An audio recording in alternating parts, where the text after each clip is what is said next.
봄이 왔어요. 조금만 더 있으면 벚꽃이 필지도 모릅니다. 조심하셔야 됩니다. 벚꽃이 피면 흩날리는 꽃잎 아래서 하나님이 주신 봄날을 더 행복하고 마음껏 누릴 수 있기를 주의 이름으로 축복합니다. 저와 여러분들의 인생도 봄날처럼 피어나길 바라요. 여지없이 봄날이 오듯이 저와 여러분들의 인생에도 여지없이 하나님의 은총이 임할 줄로 믿습니다. 이 은총 붙들고 살아가는 저와 여러분들 되시기를 바라요. 지난주 설교 시간에 퍼스트 펭귄에 대해서 제가 말씀을 드렸어요. 그죠? 남극에 사는 펭귄은 먹잇감을 구하기 위해서 반드시 바다로 들어가야 합니다. 왜냐하면 바다 안에 펭귄의 먹잇감들이 있거든요. 근데 바다는 펭귄을 잡아먹는 바다 표범이나 범고래 같은 펭귄의 천적들도 살고 있어요. 바다에 들어가야만 먹고 살 수 있지만 바다에 들어가면 잡아먹힐 수도 있는 위험한 곳이지요. 그래서 펭귄들은 바다에 들어가기 전에 두려워서 머뭇거리고 주저한다고 그래요. 그때 어떤 한 녀석이 먼저 바다로 풍덩 뛰어들면 그 모습을 보고 다른 펭귄들도 용기를 내서 함께 잇따라 바다로 뛰어들 수 있다고 합니다. 그런 의미에서 자기가 먼저 용기를 내고 그 용기가 뒤따르는 많은 사람들에게 도전이 될 수 있는 그런 삶을 가리켜서 퍼스트 펭귄이다, 이렇게 얘기가 나온 거예요. 그런가 하면 동물의 세계가 참 재미나죠. 저 스칸디나비아 반도에 가면 작은 생쥐를 닮은 레밍이라고 하는 동물이 있다고 그래요. 조그만한 동물인데요, 생쥐를 닮은 그런 녀석이래요. 이 레밍이라고 하는 녀석은 어떤 특징을 가지고 있냐면 누가 하나 뛰기 시작하면 덩달아 같이 뛰는 특징을 가지고 있다고 하네요. 그래서 같이 있다가 어느 한 녀석이 화들짝 놀라가지고 뛰면 왜 뛰는지, 어디로 가는지 묻지도 않고 따지지도 않고 같이 뛰는 거예요. 뛰다 보니까 너도 뛰네? 왜 뛰는지 안 물어요. 그럼 나도 뛰어요. 그랬더니 앞에 가던 녀석은 얘가 뛰네? 그리고 서로 바라보면서 뛰는 거예요. 그렇게 뛰다 보면요, 앞에 가는 녀석이 길잡이를 잘해야 되는데 그렇게 길잡이를 썩 못한다고 그래요. 그러다 보면 우르르 따라 뛰다가 절벽 아래로 다 떨어져 죽는 일들도 벌어진답니다. 심지어는 앞에 강이 있고 앞에 바다가 있어도 얘네들은 방향을 틀지 않는다고 그래요. 그래서 그냥 냅다 따라 뛰다가 모든 무리가 다 같이 강에 들어가서 집단 폐사하는 경우, 바다에 들어가서 집단 폐사하는 경우가 왕왕 있다고 하네요. 그래서 이 레밍이라고 하는 말은 묻지도 않고 따지지도 않고 무조건 따라한다. 그래서 그런 사람을 비아냥거리는 말로 사용하는 단어가 되어 있습니다. 그래서 미국에서는 이런 레밍 같다, 이런 말은 굉장히 모욕적인 표현이고요. 최근에 아마 혹시 시사에 밝으신 분들은 모 정치인이 또 다른 정치인을 향해서 레밍이라고 표현한 것 때문에 난리가 난 적이 있죠. 결국 앞선 사람, 리더가 중요한 거예요. 퍼스트 펭귄처럼 두려워서 아무도 나서려고 들지 않을 때 그가 뛰어들고 그가 용기를 내는 것을 보았기 때문에 우리도 같이 용기를 내고 우리도 같이 도전할 수 있도록 우리를 이끄는 그런 리더가 있는 반면에 왜 뛰는지도 몰라요, 어디로 뛰는지도 몰라요, 이 길의 끝에 뭐가 있는지도 몰라요, 그냥 뛰니까 뛰는 거예요. 그렇게 뛰다가 몽땅 죽음의 늪에 빠져버리는 그런 경우도 있다는 거죠. 오늘 우리가 읽은 이 본문이 그 내용을 다루고 있습니다.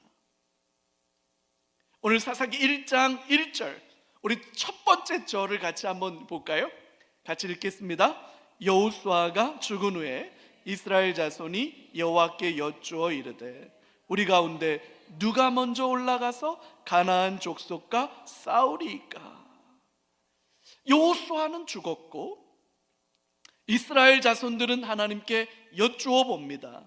우리에게 남겨진 싸움이 있는데 누가 먼저 올라가야 합니까? 이 짧은 한 절의 말씀 속에 엄청난 메시지들이 담겨 있어요. 사사기를 여는 이 첫 절에 사사기 전체를 바라볼 수 있는 너무나도 중요한 메시지들이 담겨 있다는 거예요. 첫 번째로 이 본문 속에 우리가 발견하게 되는 건 뭐냐면 지도자의 부재를 발견하게 됩니다. 리더십이 제대로 승계되지 않았다는 거예요. 모세는 여호수아를 남겼습니다. 그래서 출애굽기에도 레위기에도 민수기에도 신명기에도 모세는 여호수아를 데리고 다녀요. 그래서 뭐라고 표현되어 있냐면 여호수아는 모세의 수종자였다, 이렇게 표현되어 있거든요. 이 수종자라는 단어가 오늘 우리말로 번역할 때, 우리말로 번역하면 비서라고 번역될 수도 있는 말이고, 그 당시 옛날 언어로 번역하면 몸종이라고도 번역될 수 있는 단어예요.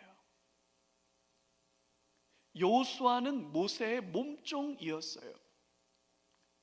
모세가 시내산에 올라서 40일을 금식하며 하나님을 대면할 때 유일하게 딱 한 사람, 모세를 동행한 사람이 있습니다. 여호수아예요.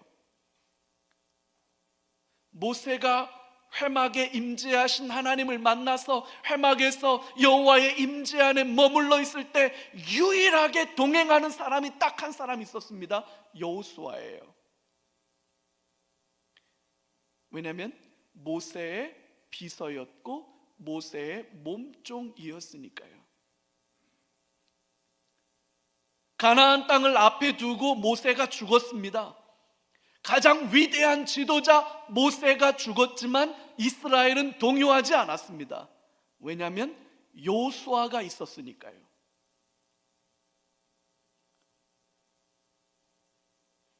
근데 여호수아는 안타깝게도 아무도 남기지를 못했습니다. 여호수아가 죽은 후에 이스라엘 자손이 여호와께 여쭈어 이르되 우리 가운데 누가 먼저 올라가서 가나안 족속과 싸워야 합니까? 이스라엘 족속들이 하나님께 기도한다는 것은 사사기의 비극이 시작되고 있는 단초입니다. 지도자가 없는 거예요.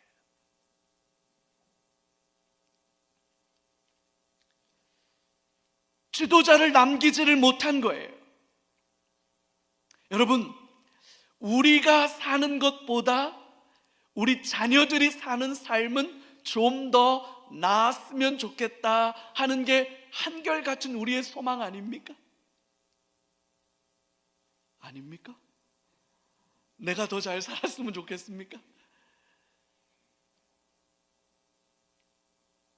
만약 그런 세상이 열린다면 내 아이들이 사는 세상보다 내 손주들이 살아갈 세상은 더 아름답고 더 풍성하고 더 충만했으면 좋겠다.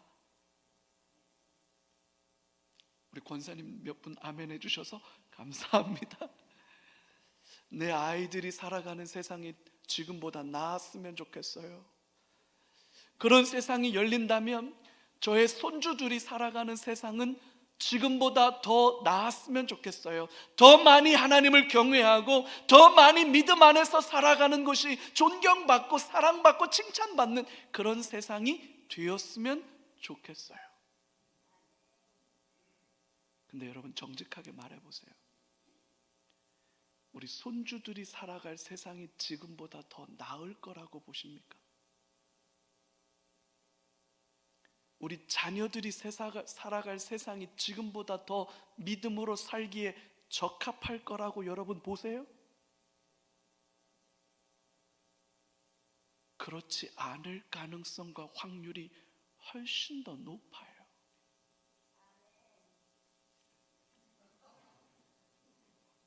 어떻게 하면 좋을까요?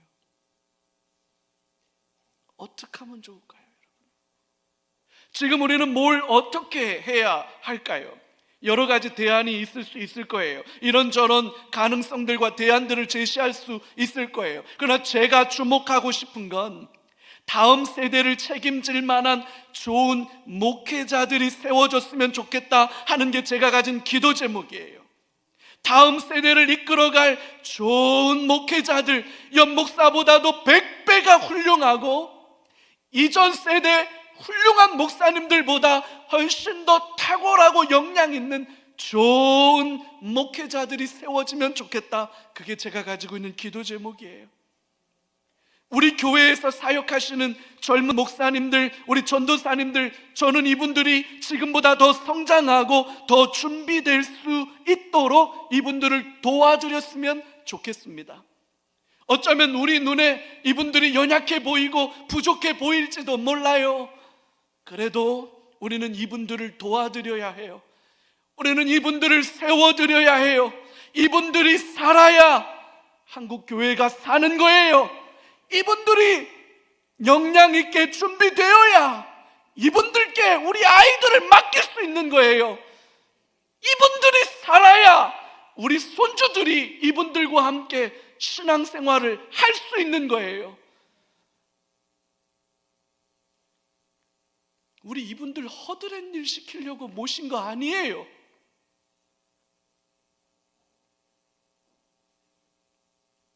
이분들이 한국교회의 미래입니다. 이분들이 제대로 세워져야 다음 세대도 있는 거예요. 다음 세대를 위한다라는 말을 아무 데다나 막 갖다 굳히지 마요. 그렇게 하면 안 돼요. 우리 아이들을 맡길 만한 좋은 목회자가 없는데 다음 세대는 뭐가 있는 거예요 도대체? 우리 손주들을 책임질 좋은 역량 있는 영성 있는 목사가 없는데 우리 손주들은 누가 책임지는 거예요 여러분?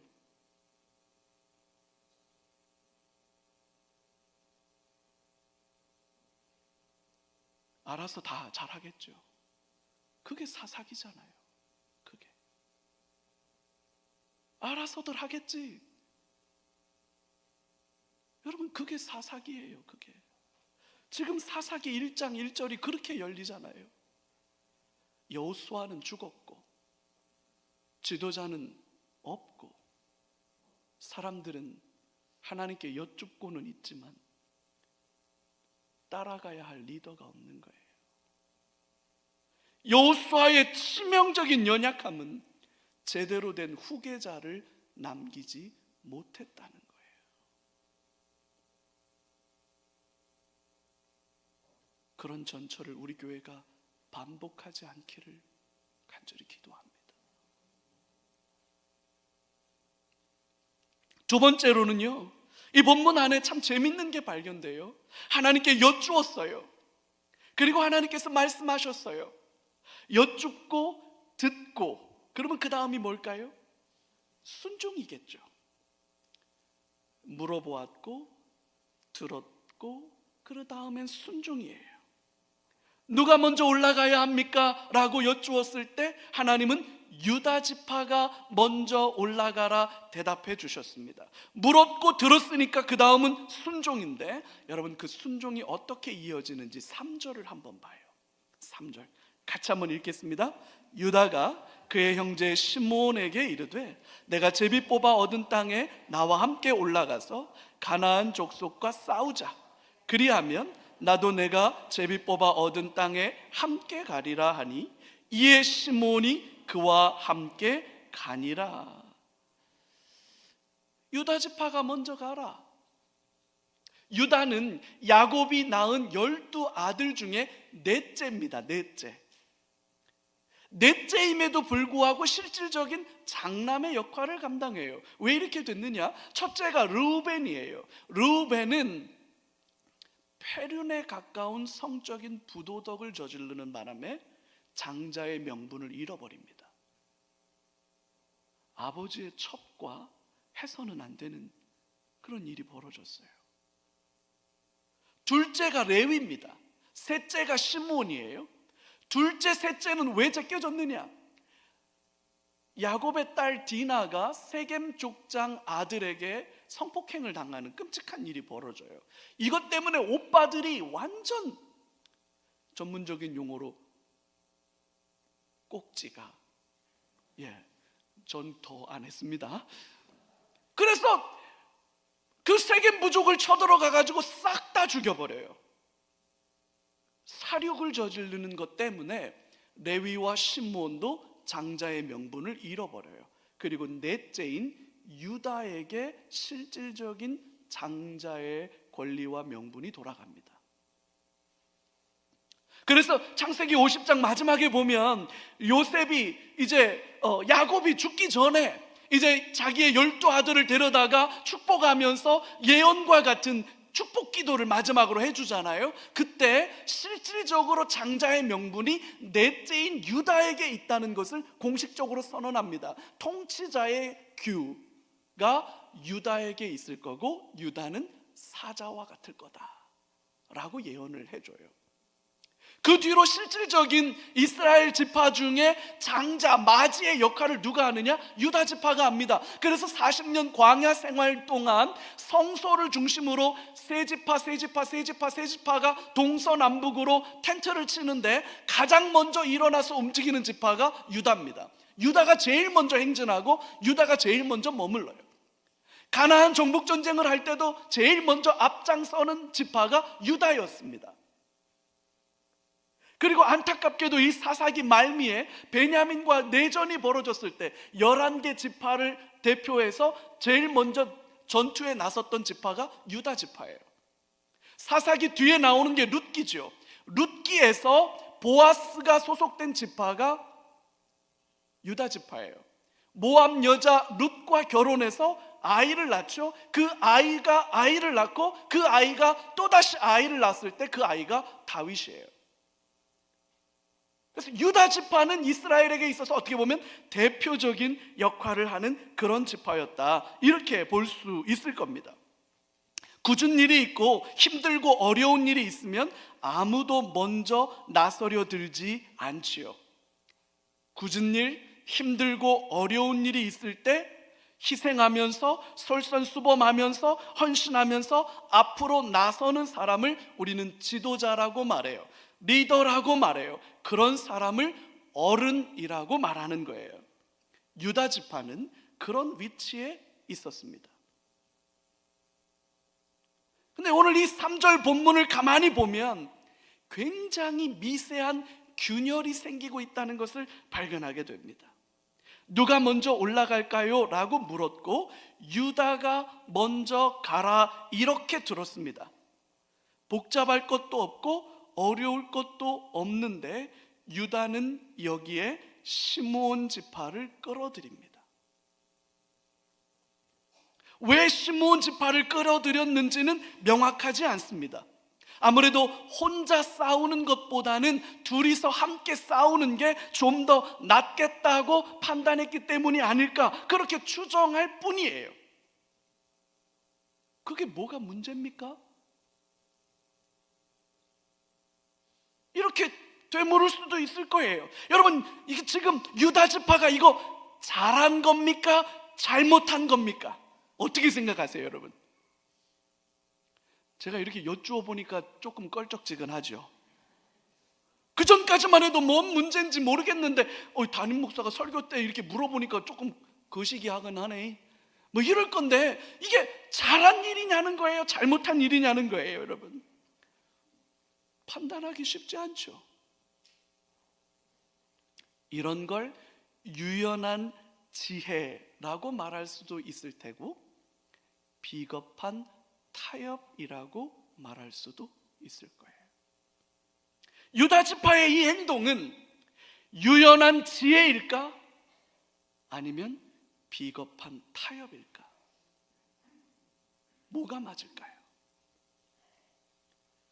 여호수아가 죽고 나서 누가 먼저 남겨진 전투를 해야만 하는가와 관련해서 이스라엘의 12지파는 회의를 모였을 겁니다. 옥신각신 의견을 주고받았지만 어느 하나로 의견이 수렴되지를 못했을 거예요. 왜냐? 서로 먼저 하겠다고 앞다투는 상황이 아니라 아무도 나서지 않으려는 상황이었기 때문에 벌어진 일이죠. 두려우니까요. 땅을 차지하는 일이기는 하지만 상대방이 너무 강해서 자신이 없었던 거예요. 그래서 네가 먼저 해라. 아니 네가 먼저 해. 맨날 내가 먼저 하냐? 이번엔 네가 좀 해. 이러면서 서로 미루었을 거예요. 그래서 울며 겨자 먹기로 결국 하나님께 여쭈어 보았을 겁니다. 이 하나님께 여쭈어 보는 과정에 딱 한 사람만 불길한 예감이 들었을 거예요. 꼭 불길한 예감은 적중하죠. 누가 먼저 가래요? 유다가 먼저 가라. 맨날 나만 가지고 그래. 맨날 나만 가지고 그래. 아니 헌신하고 힘에 지나도록 충성해도 나에게 좋을 게 뭐가 있어? 응? 아니 그 앞장서라 그래서 지금까지 앞장서 왔잖아. 근데 나한테 좋은 게 뭐가 있습니까? 장남들의 한숨 아닙니까 이게? 막내인 저로서는 가늠할 수 없는. 장남이 뭐가 좋아? 내가 볼 땐 좋은 거 겁내 많은데. 근데 늘 장남들은 내가 장남이어서 좋은 게 뭐가 있어? 아이고 바꿀까요? 근데 싫어요.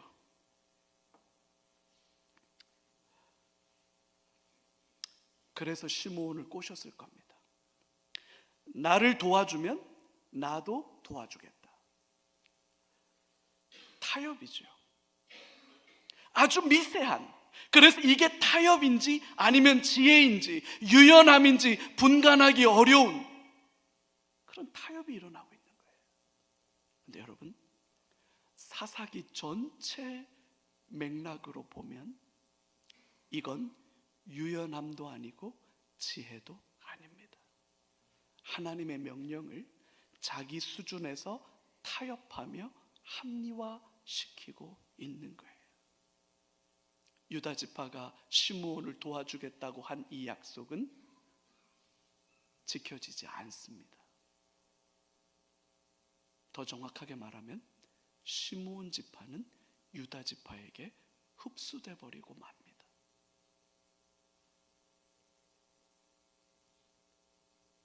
잘못이라고 죄라고 단정할 수는 없지만 신앙의 순전함을 잃어가는 모습이 바로 이런 모습이지요.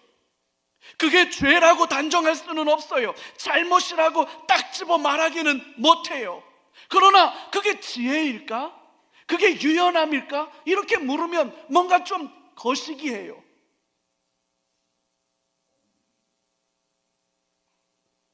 지금 당장은 아주 미세한 균열이어서 마치 아무 일도 없는 것처럼 보이지만 시간이 지나고 좀 더 시간이 지나고 좀 더 시간이 지나고 좀 더 시간이 지나면 더 이상 메꿀 수 없는 엄청난 수렁처럼 버려져 버리고 마는 거예요. 누가 먼저 올라가야 됩니까? 유다가 먼저 가라. 그러면 유다가 먼저 가면 되는 일이에요. 거기에 시므온을 왜 끼워 넣습니까? 그게 지혜라고 판단하겠죠. 내 두려움에 대한 나름 안전장치라고 생각하겠죠. 여러분, 신앙은 그렇게 세속화되는 거예요. 이와 관련해서 우리 주님께서 너무나도 분명하게 우리에게 경계하도록 이미 말씀하신 적이 있습니다. 마태복음 5장 17절에서 20절에 우리 사랑하는 주님이 제자들에게 이렇게 말씀하셨습니다. 내가 율법이나 선지자를 폐하러 온 줄로 생각하지 말라.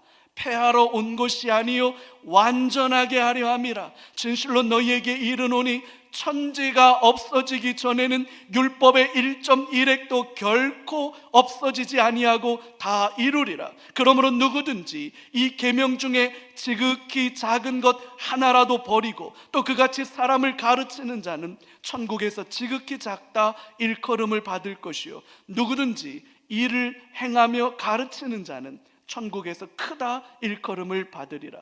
내가 너희에게 이르노니 너희 의가 서기관과 바리새인보다 더 낫지 못하면 결단코 천국에 들어가지 못하리라.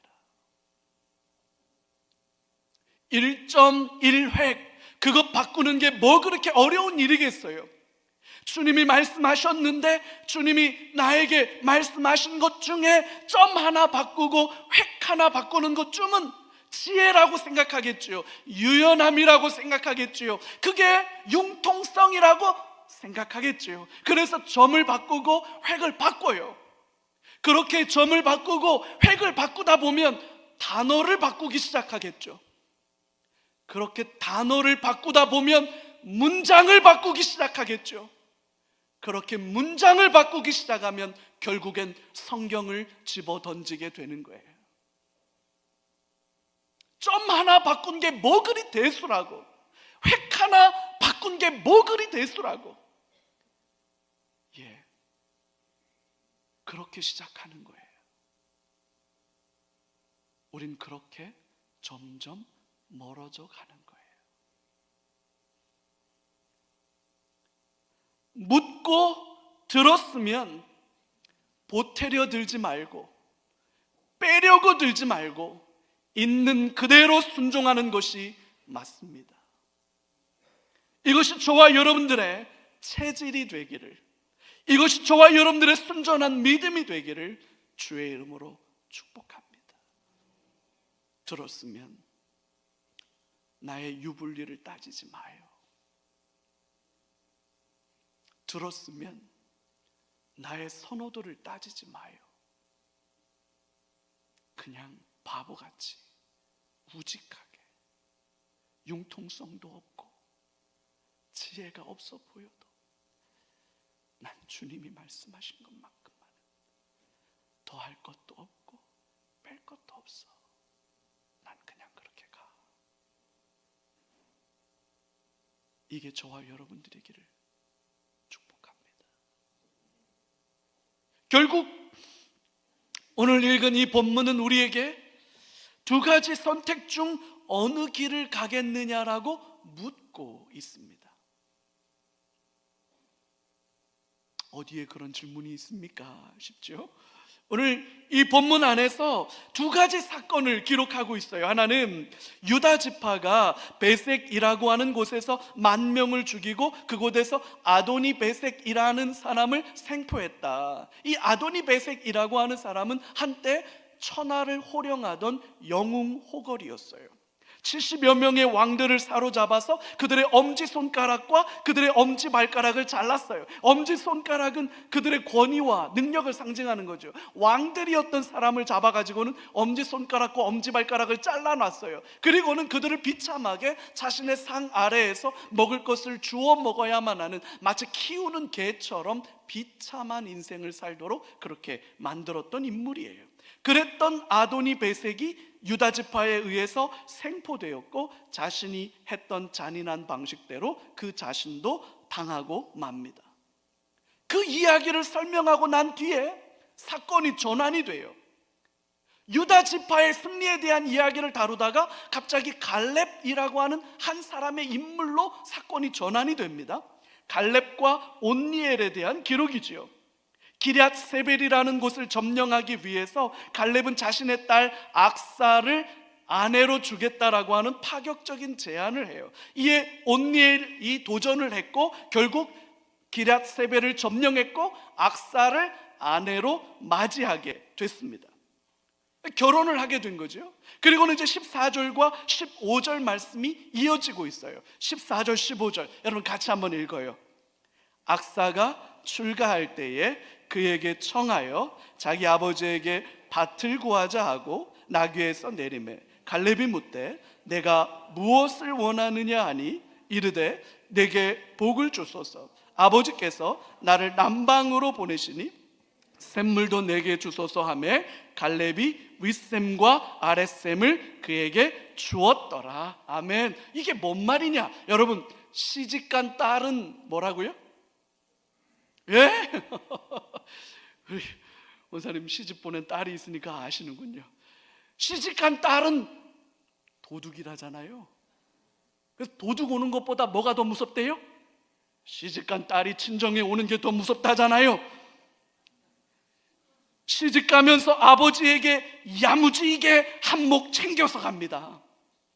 아버지에게 악사가 출가할 때에 그에게 청하여, 그는 운니엘 남편이에요. 남편에게 말해서 아버지에게 밭을 달라 가자. 아이고, 이 못된 딸내미.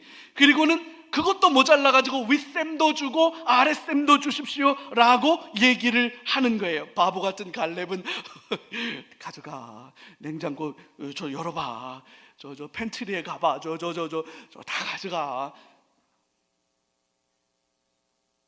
다 줘요, 다 줘. 저희 집도 마찬가지예요. 저희 집 따님이 용돈이 떨어지면 누구에게 연락할까요? 1번 아버지, 2번 어머니. 100% 확률을 자랑하며 1번에게 전화합니다. 여러분, 세상에 딸내미한테 버틸 재간이 없죠. 그런데 여러분, 지금 그 얘기입니까 이게? 아따, 야무지게 챙겨가네, 그 얘기입니까? 이 사사로운 이야기를 왜 사사기에다 기록해놨을까? 밭을 챙겨가고 윗셈 챙겨가고 아랫셈 챙겨가는 아따 가시네 마이도 챙겨간다, 그 얘기를 여기다 왜 기록해놨을까? 여러분, 이거는 시집가는 딸내미에게 혼수를 단단하게 챙겨줬다는 그런 얘기가 아닙니다. 앞서 아도니 베섹에 대한 기록과 이 내용은 셋두라는 거예요. 셋두.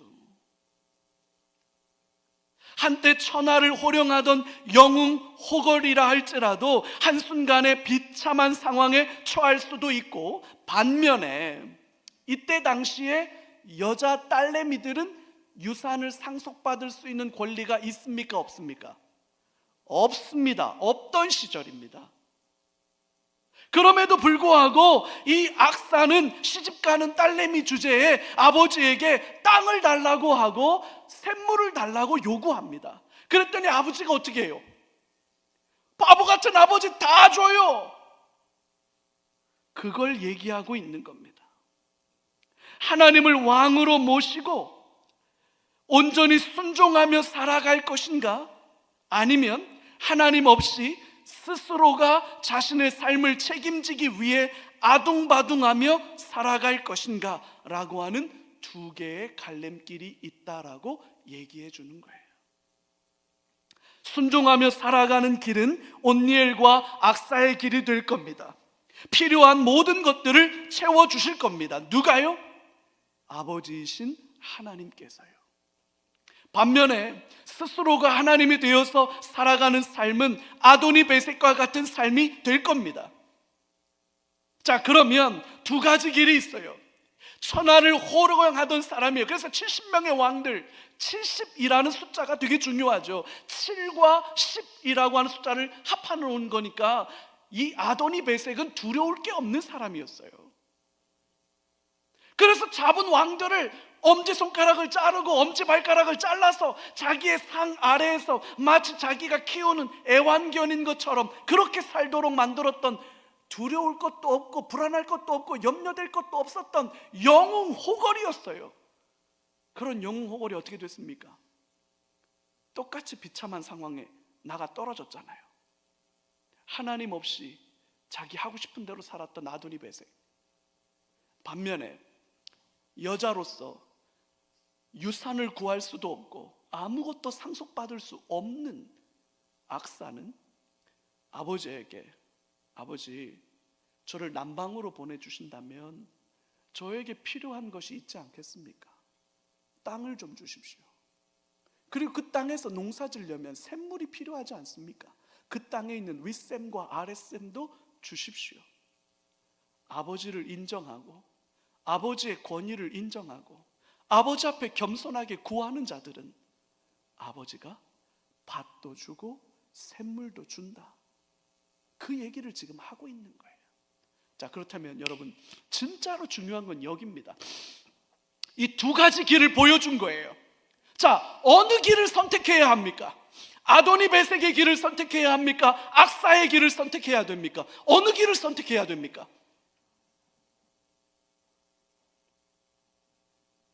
너무나도 명백하잖아요. 고민하고 갈등할 일이 1도 없잖아요. 그런데 이스라엘은 어떤 삶을 선택하고 맙니까? 이스라엘은 아도니 베섹의 길을 선택합니다. 너무나도 안타깝고, 너무나도 바보 같고, 너무나도 어리석은 선택을 이스라엘은 하고 있습니다. 근데 여러분, 오늘 우리는 어떻습니까? 오늘 우리는 아도니 베섹이 걸어간 길로 가고 있습니까? 악사가 걸어간 길로 가고 있습니까? 너무나도 명백한데, 너무나도 분명한데, 헷갈릴 것도 없고 어려울 것도 없고 너무나 선명한데, 안타깝게도 이스라엘은 아도니 베섹의 길로 걸어갔고, 오늘을 살고 있는 저와 여러분도 아도니 베섹의 길을 걷고 있는 거잖아요. 몰랐습니까? 아무도 말해주지 않았습니까? 몰라서 이 길로 갑니까? 아니죠. 이 길의 끝에 뭐가 있는지 몰라서 정말로 이 길로 갑니까? 아니죠. 두려우니까, 불안하니까, 남들은 다 일로 가니까, 나도 여기로 가야 될 것 같으니까. 남들은 다 걷고 뛰는데 나만 뒤처지는 것 같고, 우리 애만 뒤처지는 것 같고, 우리 집만 바보같이 사는 것 같으니까 나도 여기에 서서 이들과 함께 이들이 살아가는 방식으로 살아가야 될 것 같은 그 마음에 우리도 그냥 어쩔 수 없는 거 아니야? 다 그렇게 하잖아, 남들도 다 그래, 그런 마음으로 이 길로 가고 있는 것 아닙니까? 너무나도 명확하게 주님 말씀하셨지만, 우리는 순종의 길을 걸어가기보다는 스스로가 스스로에게 하나님이 되는 길을 선택하고 말죠. 이 또한 우리 주님이 너무나도 분명하게 우리에게 말씀하셨던 적이 있답니다. 마태복음 6장 31절에서 34절에 우리 주님 이렇게 말씀하세요. 그러므로 염려하여 이르기를 무엇을 먹을까, 무엇을 마실까, 무엇을 입을까 하지 말라. 이는 다 이방인들이 구하는 것이라. 너희 하늘 아버지께서 이 모든 것이 너희에게 있어야 할 줄을 아시느니라. 그런즉 너희는 먼저 그의 나라와 그의 의를 구하라. 그리하면 이 모든 것을 너희에게 더하시리라. 그러므로 내일 일을 위하여 염려하지 말라. 내일 일은 내일이 염려할 것이요 한날의 괴로움은 그날로 족하니라. 뭐가 더 필요하죠? 뭘 더 어떻게 말씀해 주셔야 우리는 알아들을 수 있죠?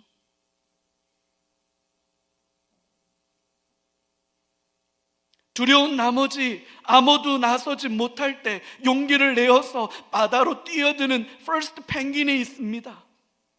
그 녀석이 기꺼이 바다로 뛰어들면 우리도 용기를 내서 함께 바다로 뛰어들 수 있습니다. 반면에 왜 뛰는지 영문도 모른 채 그저 앞에서 뛰고 옆에서 뛰니까 덩달아 뛰는 레밍과 같은 무리도 있습니다. 결과는 하늘과 땅이지요. 우리 모두는 이끄는 자로 살든지 따르는 자로 삽니다. 어떤 상황에서 우리는 이끄는 자가 되고 또 다른 상황에서 우리는 따르는 자가 됩니다. 그래서 우리 모두는 이끄는 자이면서 동시에 따르는 자이기도 합니다. 이끄는 자로서 나는 어떻게 살아야 할까요? 겸손하게 하나님께 여쭈어 봐요. 그리고 그 주님이 말씀하시면 그 말씀하신 것에서 더하지 말고 빼지 마요. 거기에 내 생각을 보태려고 하지 마요. 불리하게 여겨지는 것들을 빼려고 하지 마요. 그냥 우직하게 바보같이 그렇게 가요.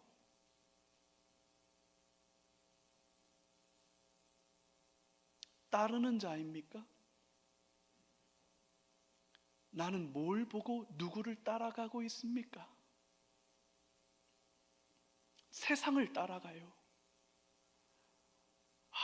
7세 고시반이 있대. 뭐 어디로 가야 된대. 뭐 어떻게 해야 된대. 세상이 말하는 건 크게 들리고 주님이 말씀하시는 건 작게 들려요. 그래서 우리는 자꾸만 세상으로 기울어져요. 아니지요. 안 되지요. 우린 주님을 따라가는 자들이 되기를 바랍니다. 길이요 진리요 생명이니 나로 말미암지 않고는 아버지께로 올 자가 없느니라. 내 구주 예수를 더 사랑하고 더 사랑하고 더 사랑해서 내가 가고 싶은 길이 아니라, 그게 편하고 쉬운 길이어서가 아니라 주님이 나에게 가라, 예, 그럴게요, 그냥 그렇게 할게요, 그렇게 따라가는 저와 여러분들 되시기를 바라요. 결국 사사기는 스스로가 하나님이 되어서 스스로가 살 길을 찾아보겠다는 어리석은 사람들의 어리석은 결정들이 만들어낸 비극이에요. 오늘 우리가 똑같이 그것을 반복하지 않기를 바랍니다. 주님 따라가는 저와 여러분들 되시기를 바랍니다. 우리 같이 한번 기도하죠. 우리 시간에 한 3가지 정도 기도 제목을 올려드리겠습니다. 우리 같이 한번 첫 번째 기도 제목 우리 같이 한번 선포할까요? 우리 교회와 이 나라에 지도자의 복을 주옵소서. 하나님 그랬으면 좋겠어요. 하나님 우리 교회에 이 나라에 정말 지도자의 복을 주셨으면 좋겠어요. 두 번째요, 주님 말씀하신 대로 더하거나 빼지 않고 순전히 순종하게 해 주옵소서. 아멘. 세 번째요, 하나님만이 내 삶의 주인이심을 날마다 고백하며 살게 해 주옵소서. 여러분 같이 이 말씀 붙들고 함께 기도하는 자리에 나아가겠습니다. 살아계신 아버지,